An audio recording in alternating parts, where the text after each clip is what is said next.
First responders, active military personnel, and veterans deserve our utmost respect. Not only do they run into danger, but they do so knowing that they may experience trauma.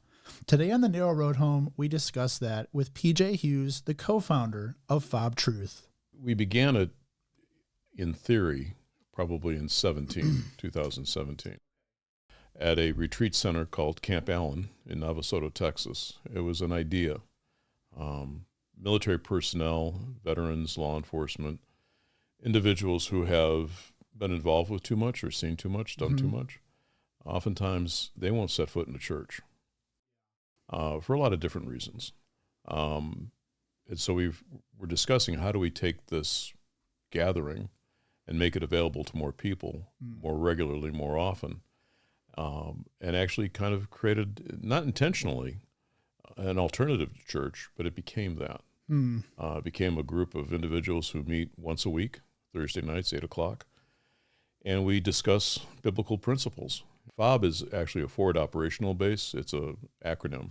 Okay. Military acronym, talking about the most forward operational point on the military line. And military personnel they know that name. They know what that means. All FOBs are named after something or someone, typically someone, indicating an event or an honor of an individual. So we just came up with FOB Truth, but it stands for Fundamentals of Biblical Truth. And so while the FOB is known, there's a backside to it. And we want to make sure that we stay honoring that backside. So the first 2 hours of every Thursday night is dedicated to following biblical principle. After that, it's just fun and games. It's social time, fellowship, chew the fat. Hanging out. And so sometimes these guys will stay on the line in a Zoom environment until 2, 3 o'clock in the morning. Most often it's, till midnight, 1 o'clock, somewhere in that area. Because individuals can be anywhere in the world. We've had folks in Bahrain, in Middle East, in Vietnam, in Okinawa.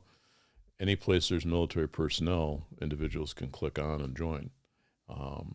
Most of them are, in the continental United States. Okay. But anywhere in the CONUS. Tell me, PJ, what was the turning event for you where you saw that there was this need for a group like FOB Truth? You saw that first responders, EMT, police, firefighters, active personnel, veterans could really use your experience, use you coming alongside of them. Was there a particular event that happened? Well, let's back up a step. It's not so much where they could use my experience or my knowledge, because I didn't have it. It was more like, where do I go to get it?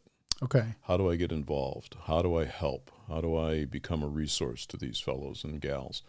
And my basic personality is to jump right in, just dive in. I may not know how to do something, but by trying, I'll learn.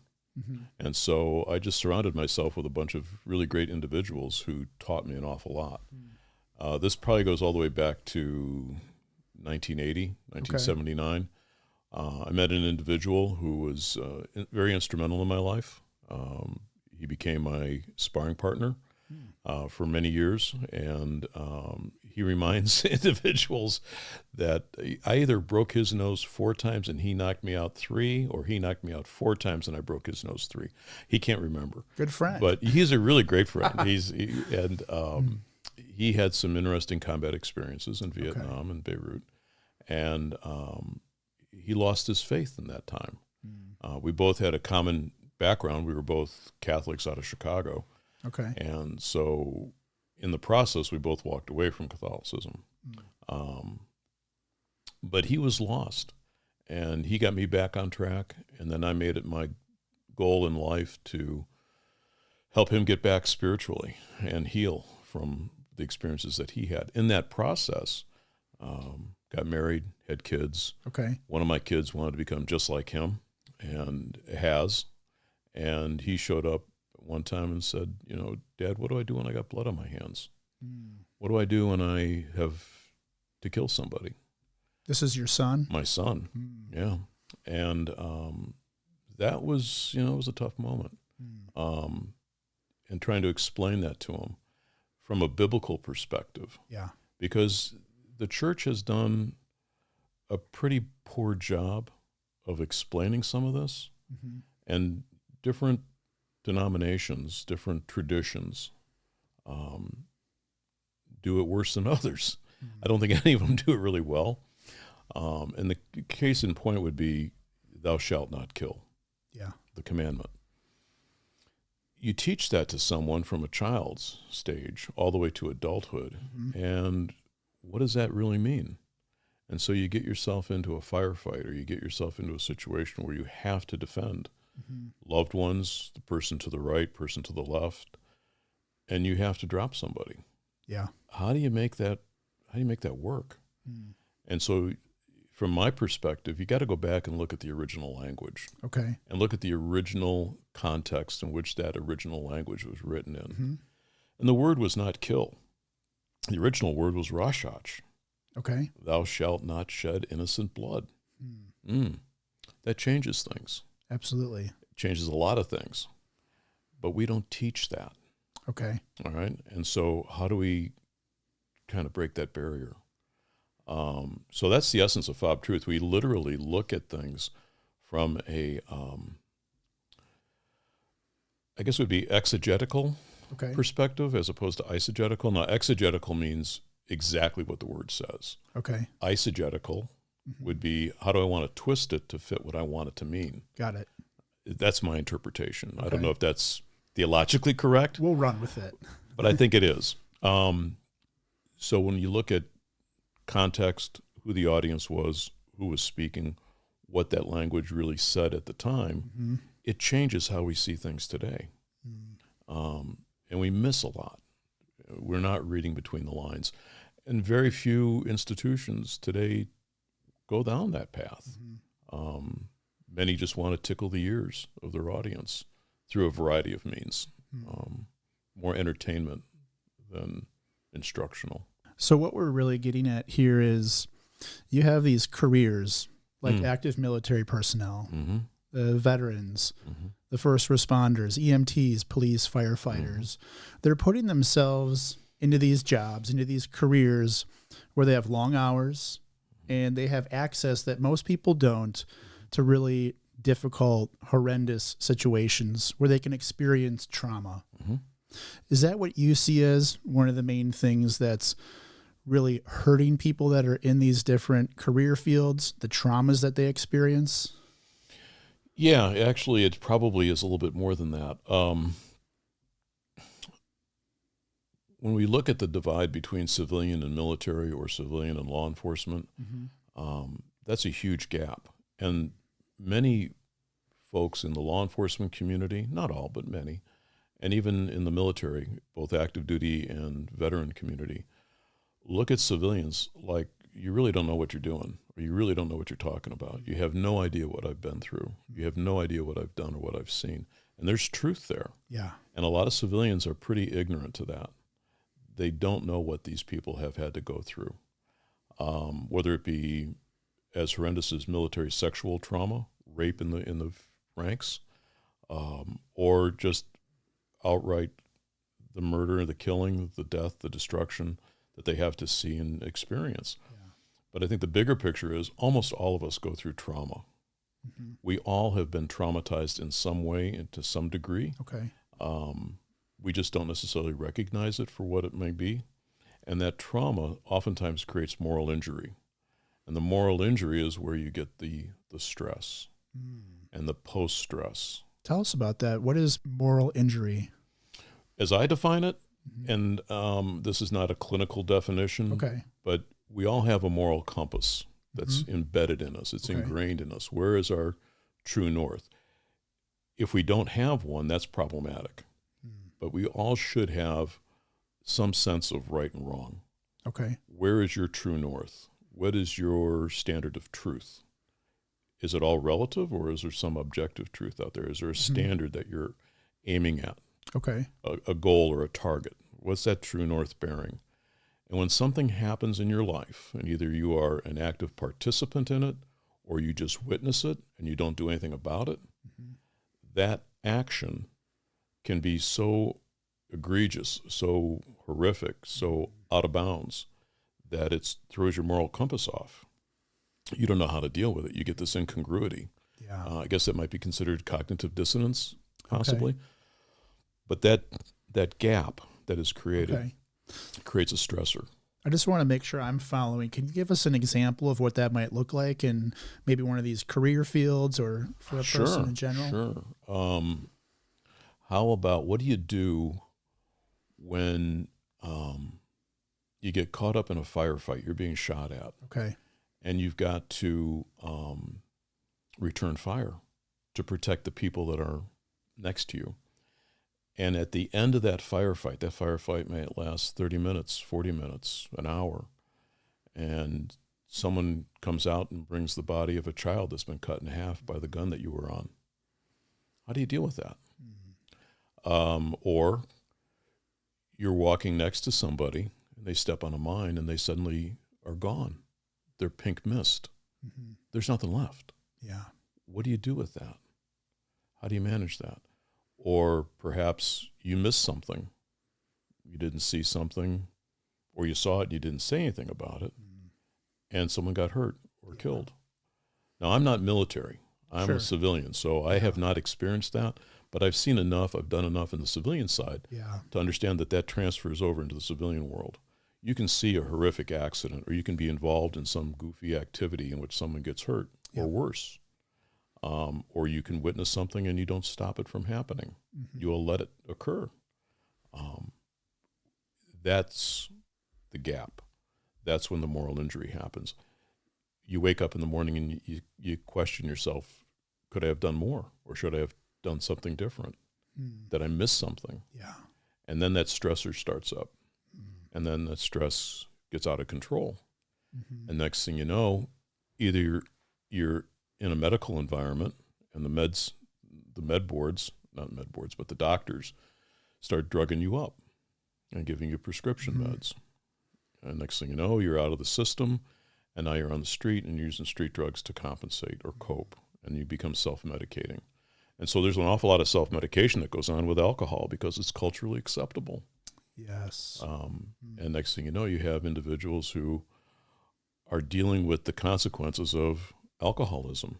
It impacts your life. It changes your physicality.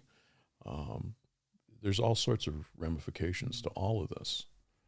So if we reach out to some of the first responders or veterans or active military personnel who are watching right now, what are some of the signs that they might notice that it's time to get help? It's time to join FOB Truth. It's time to talk to a counselor. It's time to get into a group with other veterans or other first responders.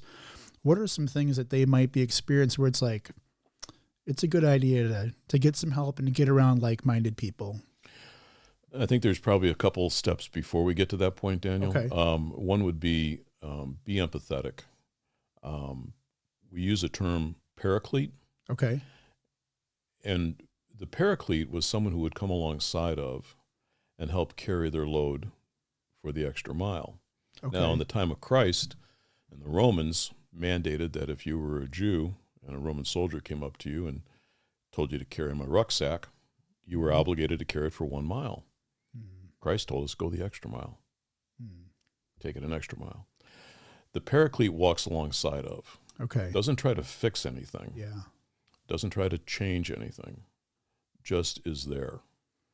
So I would encourage civilians to be less judgmental Okay. and more understanding, and trying to be available, be Okay. open to people that may come alongside you. To your question, what are some of the signs? Well, certainly anger is one, uncontrolled rage, anger management, drug addictions, drug abuse, alcohol addiction, alcohol abuse. Any addictive behavior, could be pornography, could be sex, could be any number of things. Yeah. But what are you doing to escape your reality? And then that becomes your coping mechanism. If you see those signs, well, then there's probably something going on that's deeper. Yeah. It's like walking around with a pebble in your shoe. Yeah. Either you stop and you take it out, or you get accustomed to that pebble in your shoe and you develop calluses and you develop a limp, and next thing you know, your knees and your hips are going out and it wrecks your body, right? Just be aware. So we were talking about what can first responders and military people do, what signs do they look for, and you brought up civilians and what we can do as civilians. And one of the things that you said was empathy. Mm-hmm. How do we make sure that we're not stepping on someone's toes, or maybe we're not seeing something correctly? Because some of us are just not sure. How do we approach that type of person and come alongside them to help them? So I think we have to be very self-aware of how we respond. Okay. There are some individuals in life that you come upon. Mm-hmm. You're not necessarily seeking them out. They just cross your path. And you may be reviled by them, revolted by the way they look. They could be scarred up. They could be torn up. They could be missing limbs. Mm-hmm. They could be tatted up. They could have lots of tattoos on their bodies. And it's just like, oh, who is that? And the way that you respond mm-hmm. physically sends a message to that person. Mm-hmm. Either you're safe or you're not. Okay. And our churches have a bad habit of doing some of that. Mm-hmm. The churches have become, this is going to be a stretch. Some have become a fashion show. Some have become a social setting. Some have become a place where you congregate to keep up with everybody. Mm. They're not the hospitals that they should be. Yeah. Right? They're not taking care of the ones that are right in front of them, that are hurting, that are wounded, that are broken. And that includes people with special needs and disabilities. Yeah. So there's a lot of commonality in this world. I learned a lot of these techniques through Johnny Erickson Tada's disability ministry, Johnny and Friends. And her husband, Johnny Erickson Tada, is probably the longest living quad in the world and is the Billy Graham of the disability community. Yeah. Her husband, Ken Tada, really embraced the Warrior program. And so the commonality there, and how do you work with the family of someone with a disability? Could be a stroke patient, spinal cord trauma, head trauma, TBI. That individual with the injury is one element, but then the family unit that supports that individual, they all get impacted by that. And so the same thing occurs with military personnel, law enforcement. It becomes a nuclear scene. This is a heavy topic. Oh, yeah. It's hitting me because my dad has PTSD. Mm-hmm. He was in 2 tours in Vietnam and saw all kinds of horrible things, has a Purple Heart and stuff. And it's the opposite of what you see in the movies. He has hardly ever wanted to talk about it. It took him probably till I was maybe in my 30s, 30, 35, till he would share anything. And you can just see the weightiness of what he went through. And it comes out, too, in life sometimes, and in the family. Mm-hmm. And my younger brother, he was hit by a drunk driver when he was, I believe it was 10, and he is paralyzed from the waist down. So I can definitely relate to families out there who have a parent or a relative who has PTSD from war and from growing up with a sibling that had his legs taken away and it drastically changed his life. We all need help, don't we? I mean, these are like heavy, serious things. And many times the vets, the active military personnel, the first responders, they don't have, a missing leg, a missing arm, or a scar. They look completely normal, but on the inside, they're hurting. Oh, yeah. That's where you come in and your ministry, FOB Truth. Tell us a little bit, if you want, to share about any experiences you've had, success stories, or how that's impacted you personally. Oh, my goodness. Well, I've been doing FOB Truth since basically 2020 is when it really took off. But prior to that, we were doing warrior retreats and doing at least twice a year, one East Coast, one West Coast, and then for a while we were doing a bunch for the Marine Corps at various facilities of theirs. Just the people that you meet and the transparency that some of them will provide. There's a saying that you're only as sick as your secrets. That which you keep inside of you eats at you. Yeah. And it eats you up like a cancer, right? The other flip side of that is revealing is healing. If you can talk about it, it ceases to become an uncontrolled monster. Now, some of these fellows and gals, they have to sign NDAs, non-disclosure agreements, and they'll take some of these things to their grave. They'll never talk about some of the things that they've experienced. Some may. Very few people can really understand the horror that they have seen unless they have gone through it themselves, right? We have a very difficult time understanding the depravity of man, just how bad man can really become, how vicious, how horrific the human animal can really be. And sometimes that's us. 100%. You know, there's another saying, be careful when you go hunting monsters that you don't become one. Because when you're hunting the bad guys, you got to be thinking like the bad guys. And you become just like them to get to them, right? So some of the greatest experiences that I have had is just learning that I'm just as screwed up as they are. Yeah. You know, the only difference is the exterior shell, right? I may mask it well. Long time ago, I think it was 99, 2000, my wife came home from a Johnny and Friends meeting and said, just made the announcement, we're going to go do a Johnny camp in Spruce Lake, Pennsylvania. And it was really cool. I did not want to go. And she'll tell you that my heel marks were all along the highway going from here to there. And I got there, and the very first individual that I was teamed with was a young man by the name of Luke. And Luke was a fully involved young man, adult man, who had CP and was completely involved in a wheelchair, had spinal fusion surgeries to keep him straight, was non-vocal. He used a talking board and a head stick to spell out words and create sentences. But I learned from Luke that he was just like me on the inside. His outside was broken. My inside was broken. Yeah. You know? So we're not different in that regard.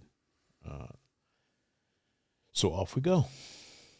Thank you for sharing that. And we've been talking a lot about how we can help veterans or active military personnel, but they can also help us, can't they? That's a big piece of FOB Truth and also Johnny and Friends. Finding individuals, civilians, who have a care, they have a heart for this, and they want to learn how to embrace those that are broken and want them to walk alongside. So it's the military and the law enforcement personnel that need to teach us how to do it better.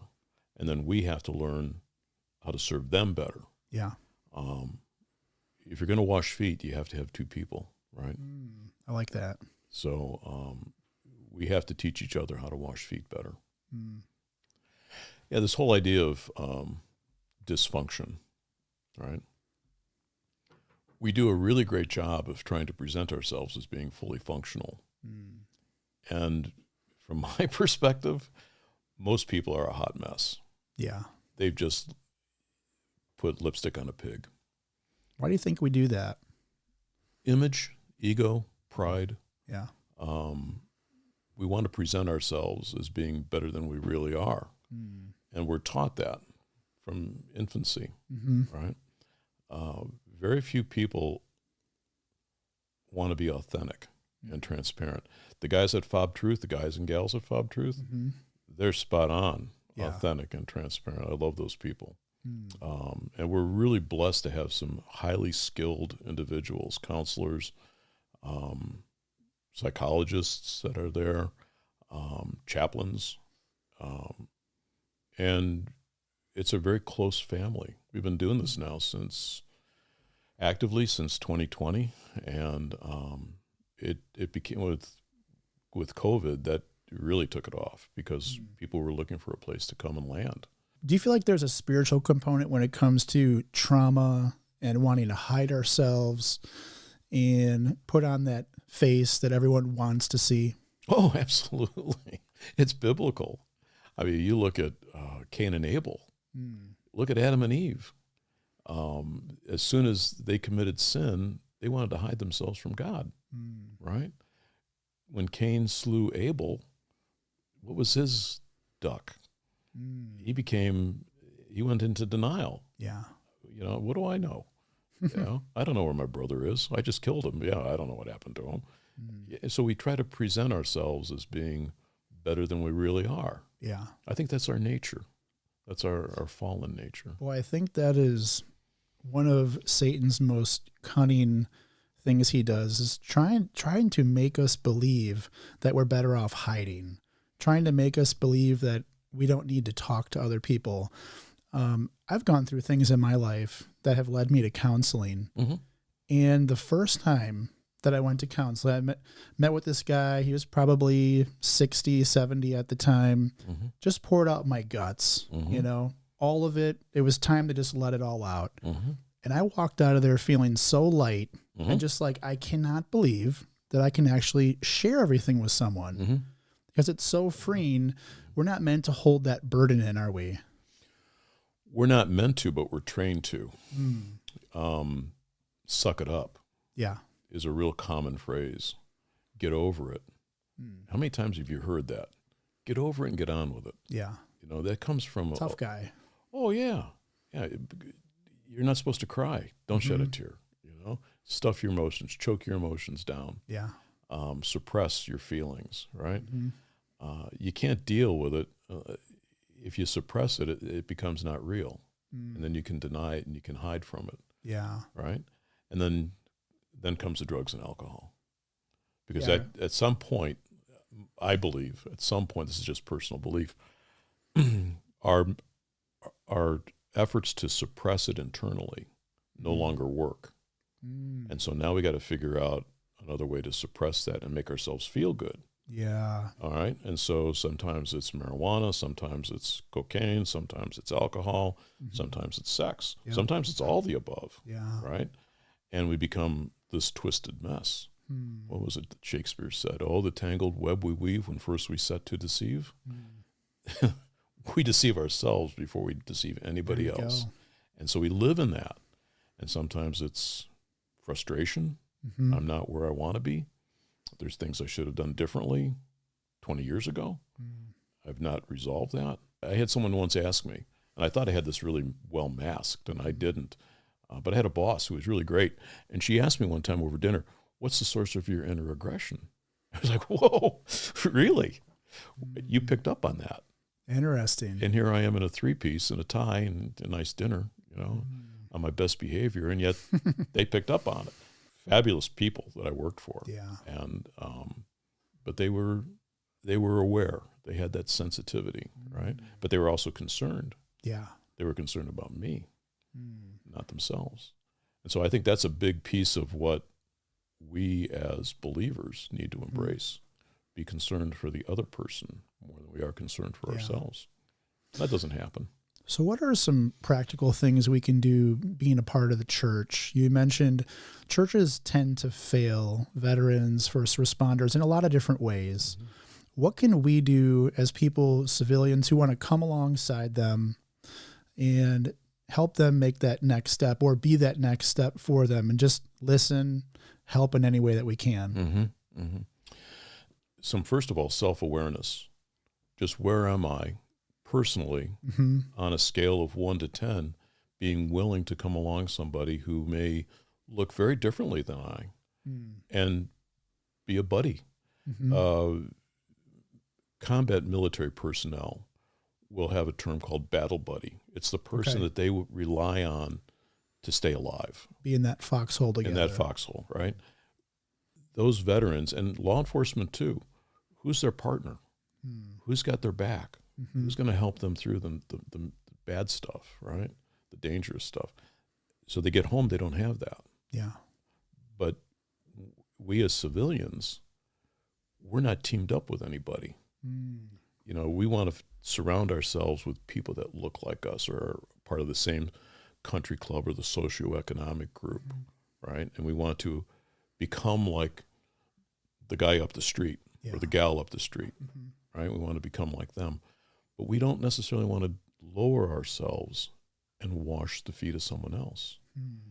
especially if they smell bad, or they look rough, or they look mean, or they look damaged, or they have a physical disability, or they scare us. Mm-hmm. And we don't want to deal with our fear. Mm. So we got to get over that. Yeah. You got to be willing to come alongside someone. So self-awareness is a big piece of it. Okay. And then being aware of your situational awareness. Mm-hmm. Be aware of self, be aware of the situation. Who in the crowd is all alone? Yeah. You know, look for the individual who's standing by themselves Mm. or withdrawn. And just walk up and say, hi. Yeah. How you doing? I think sometimes that hesitancy comes from not wanting to offend someone, or maybe I've got it wrong. My brother's in a wheelchair, and someone might think, oh, he wants some help up the curb. No, not he does not want help up the curb.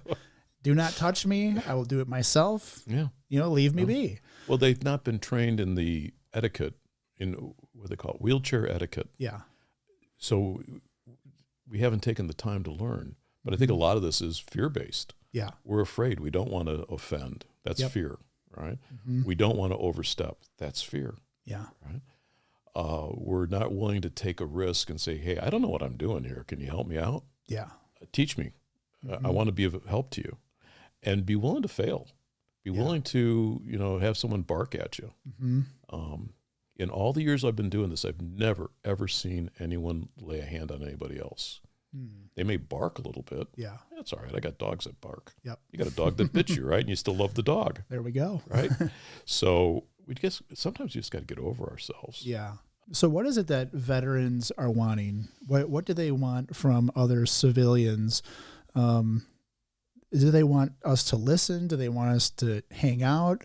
Do they want us to provide some kind of support? What have you seen? All the above. Okay. Just accept them for who they are. Yeah. And stop judging. Hmm.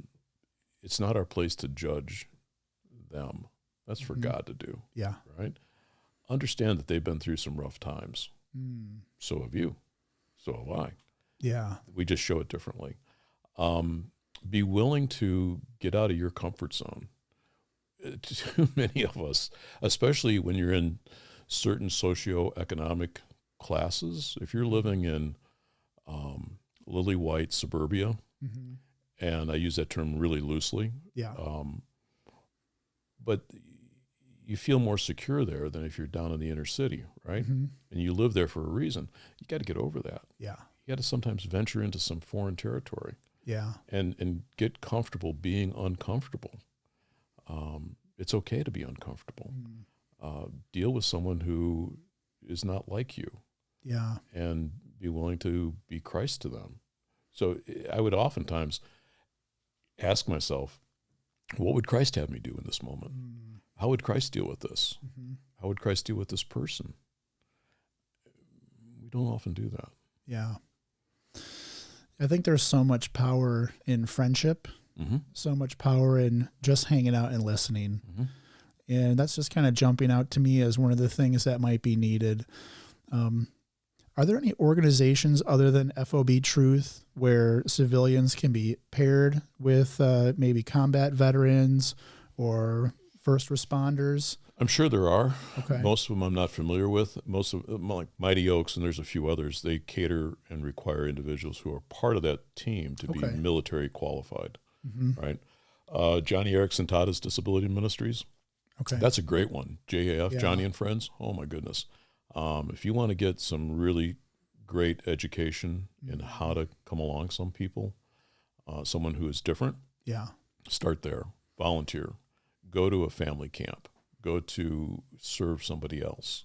And you'll learn from that. And then allow God to direct you. Not everyone is meant to come alongside military personnel, but there are some who have a heart for it. And if that's your heart, well, then call me. Reach out. We'll get you directed. Come to FOB Truth and just join in there. Mental Grenade, that's another great website to look at. Tell me about that. Mental Grenade was started by a friend of mine, Drew Toothman, I don't know, 5 years ago or so. I think he started that in 2017. But in any case, it's a writer's forum for individuals who have experienced trauma, and they can write about it. Okay. It's some of the writers are part of FOB Truth. There's great stuff in there. Some of it's fiction, some of it's nonfiction, some of it's mixed with truth and then woven in a little fictional story to go with it.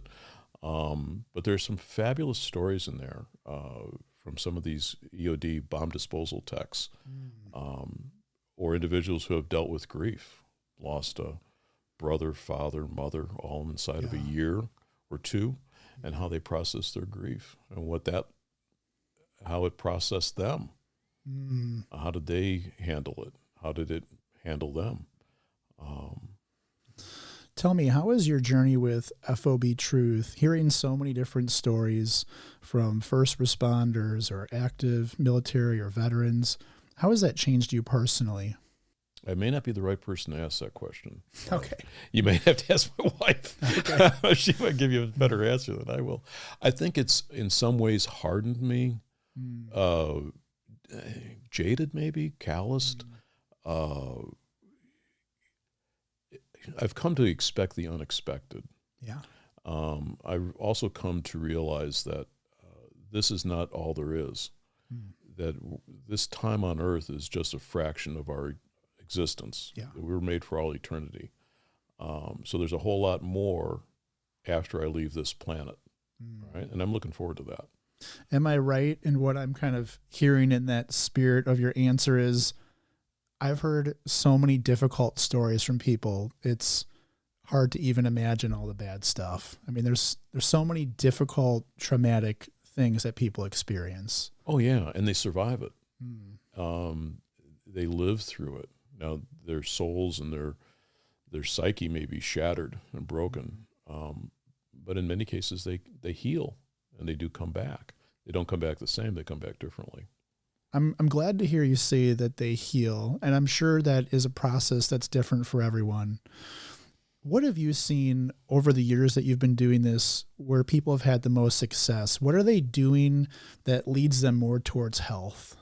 You're talking about the individual experiencing the trauma and the PTS? Yeah. So what have you seen in your experience where individuals have come in, they've experienced trauma, and you've seen that there's something similar in the people who grow more towards health? What would you say those similarities are?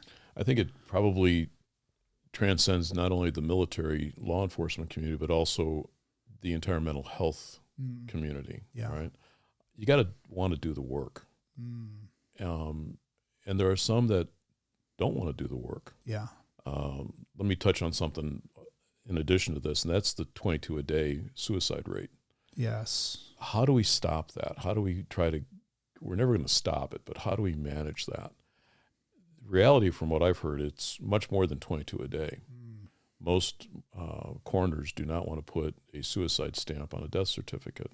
So if they can find something else, they will.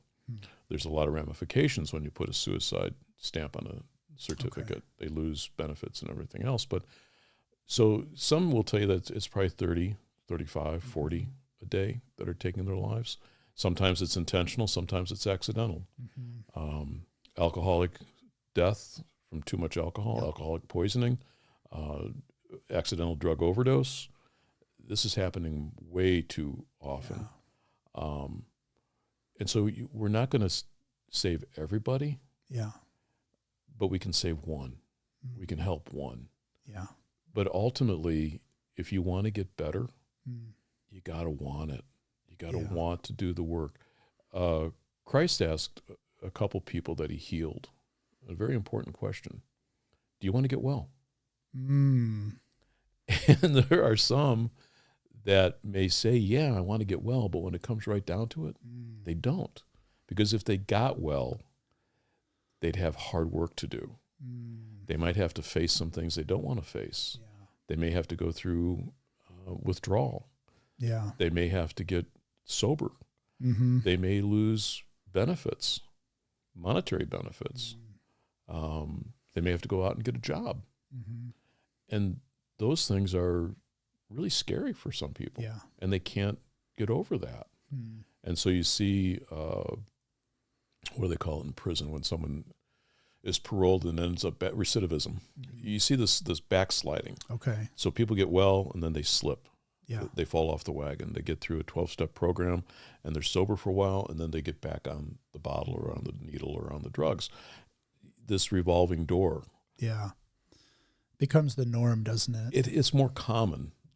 And the success rate is not where it ought to be, but it could be if we had more people involved, if we had more solid truth being told, and truth being the word of God. Yes. All right. That's my true north. Right. Where do you think the breakdown is in our society or in our culture when vets came back during like Vietnam? Many of them were just chastised, publicly. Where do you see the breakdown is? Because I'm just kind of thinking from my own perspective, I feel so far removed from people, coming back from a deployment, or maybe they're struggling with something and I'm not aware of it. What do you think the breakdown is? Is it that we're not communicating this as a culture, or? There's a lot to unpack there. I think the major difference between, say, OEF, Operation Iraqi Freedom and Operation Enduring Freedom, and say post 9/11, and say the Vietnam War, was how the media played it. The media in both situations creates an internal mental attitude. And so the media in the 60s and the 70s was really hyping the protest against the war. Okay. And it was a very programmed message that we received as the public. Yeah. And then we weren't accustomed to getting that instantaneous footage every night at 6 o'clock on battle footage and seeing the destruction. We didn't see that during World War II. Right? This was kind of new. So the instantaneous type of information overload that impacted people. Information was managed differently. I don't know if it was better or worse, but it was managed differently post 9/11. Now we got the internet, and now we're being told what to think. Yeah. Right? We're not being told how to think. That's a big picture. No one teaches people how to think. Where do you learn that in school? You're being taught what to think, right? Good point. So we're programmed. I think a lot of what we saw during Vietnam was programmed behavior. What we're seeing today is, in many cases, programmed behavior. Okay. Coming into our eyes and our ears through media. So, PJ, what would you say the number one driver is of dysfunction in what we've been discussing? Isolation. Either voluntarily or involuntarily. And I'll explain that. It's the campfire principle. The campfire does really well when everything is together, when all the logs are burning together. I like that. But the greatest way to put a campfire out is to pull the logs apart. And if you can isolate one individual, it's the same way as the wolf pack. The wolf pack's going to pull somebody out and isolate that one individual and then attack, right? And the devil does the same thing. Now, some of that's self-imposed. I'm not worthy. I'm not good enough. I don't look right. I don't behave properly. I've got something I want to hide, right? So I go into self-imposed isolation. I shut myself up in my room, stay in my house. I don't come out. I'm paranoid of people. I don't like crowds, so I isolate. Other times it's imposed upon people. Some individuals will look down their nose at another human being. They look at them with despise and they're reviled by them. You see someone that's got lots of tats on them, head, neck, all over. What's your first reaction? Probably fear. You probably think they're a gangbanger, but that's not always the case. For a lot of military personnel, their history is on their body. It tells a story. So invite people in. Invite people into your life. Invite people into your home, especially during Thanksgiving and the Christmas holidays. Don't let people be alone. If you know someone that is alone and you're not inviting them in, problem may be you. We're either part of the problem or we're part of the solution. There's not a middle ground on any of this. Either we're going to be helping to fix something or we're causing problems. Absolutely. And that's the model of Jesus, isn't it? Yeah, it's either sacred or sinful, right? There's not a gray area in this. So get involved. Yeah. Get comfortable being uncomfortable. Learn to like it. Expect the unexpected. And let God do it. Absolutely. You know? And we're just returning what he did for us. He invited us into his kingdom. Yeah. Yeah. And we're returning that, aren't we? Well, and I've learned over the years, if I want to really see God's hand in something, go where I'm completely unqualified. I have no business being in some of this stuff, and yet God does it. Yeah.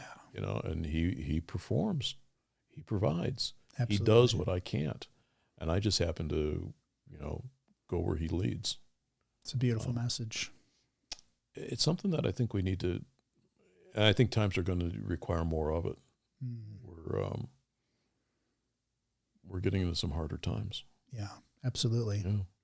PJ, I really appreciate you coming on to the program. There's obviously so much hurt and pain and trauma in this world. And today we're focusing on first responders, police, EMTs, firefighters, and also our active military personnel and veterans. I really appreciate you coming in today and sharing about FOB Truth. We'll talk about how you can reach out to PJ here later. But is there anything you want to share speaking directly to those men and women in those difficult and challenging careers? Yeah, reach out. If we can be of assistance and service to you, if I can help in any way, shape, or form, reach out. We have individuals who are eager to help and guide and walk alongside in this thing we call life and try to do it better today than we did it yesterday. We're all train wrecks, just trying to figure it out. It's the truth. Right? And some of us are just a little further ahead down the track than others, that's all. Sometimes we get derailed, and sometimes someone comes alongside and puts us back on the track. We are a faith-based organization. We believe in Jesus Christ as our Lord and Savior. The FOB is always open to anybody. You can always reach me through FOB Truth on Facebook. Okay. Direct message me. Just send a message, and either Drew or I will pick it up, and you can target me specifically. Just to PJ, and it'll get to me. And then try to find organizations or churches or groups that you can team up with somebody. Find a battle buddy. Yeah. Find a partner that will do this thing called life with you. Absolutely. Don't be isolated. Don't be alone. And if you need help, ask. Well, PJ, thanks so much for coming on the program today. I know it's going to help people, and I'm looking forward to all those that want to reach out to you and take the next step. Great meeting with you, PJ. A pleasure and an honor. Thank you, Daniel. If you're a first responder, active military, or a veteran, and you're feeling like you may want to hurt yourself, I want you to call one of these numbers today. You have to know that we love you. We want you here, and so does your family and your friends.